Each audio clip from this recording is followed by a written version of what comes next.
Le projet de loi Sapin 2 a été adopté le 14 juin par l'Assemblée nationale et arrivera sur les bancs du Sénat en juillet. Son objectif est principalement de lutter contre la corruption dans les entreprises et de moderniser la vie économique. Selon vous, quelles sont les vraies nouveautés de cette loi? Alors, il est évident que le principal objectif poursuivi par la loi Sapin 2, comme vous venez de l'évoquer, de le rappeler, c'est bien entendu de lutter contre la corruption dans les grandes entreprises.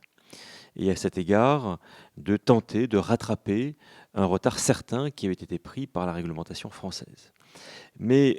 cet objectif, s'il est le premier naturellement dans la loi Sapin 2, ce n'est pas le seul. Le deuxième, vous l'avez évoqué aussi, c'est celui beaucoup plus large, qui est celui de la modernisation de la vie économique. Et en cela, le projet de loi Sapin 2, qui devrait être définitivement adopté au cours de l'été prochain, donc très rapidement à présent, a pour but de faciliter, à titre d'exemple, la commercialisation de produits français au grand export, c'est-à-dire en dehors de l'Union européenne, en permettant d'éviter l'effet ciseau dont se plaignaient notamment les négociants grossistes lorsqu'ils devaient régler leurs marchandises, les produits achetés auprès de fournisseurs français dans un délai de 45 jours, fin de mois, ou de 60 jours date de facture, et qu'ils devaient par contre attendre, ce qui n'était pas facile en termes de trésorerie naturellement, un délai de paiement de leurs propres clients, situés par exemple dans des contrées fort lointaines, délais de paiement qui pouvaient atteindre très facilement 120 jours, 180 jours. Par ailleurs, le projet de loi Sapin 2 tente également de répondre à certaines problématiques rencontrées dans l'univers agricole, avec les grandes crises agricoles que l'on a vu se dérouler au cours de l'année passée, de l'été passé, de l'hiver dernier, et également de mieux lutter contre le non-respect des délais de paiement, avec des sanctions qui pourront désormais s'envoler, puisque ces sanctions pourront atteindre 2 millions d'euros. C'est donc une sanction très significative.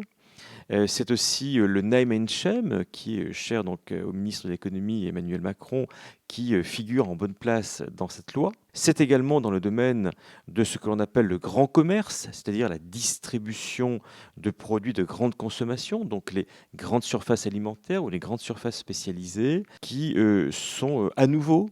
stigmatisées dans ce projet de loi, puisque par définition, le projet de loi veut à nouveau et je dirais tenter de lutter contre un certain nombre de travers qui existent toujours dans les relations commerce-industrie. À cet égard, c'est la volonté d'avoir un contrat entre fournisseurs et distributeurs qui soit un contrat, certes, qui a été déjà prévu par le Code de commerce, mais qui soit un contrat qui puisse, le cas échéant,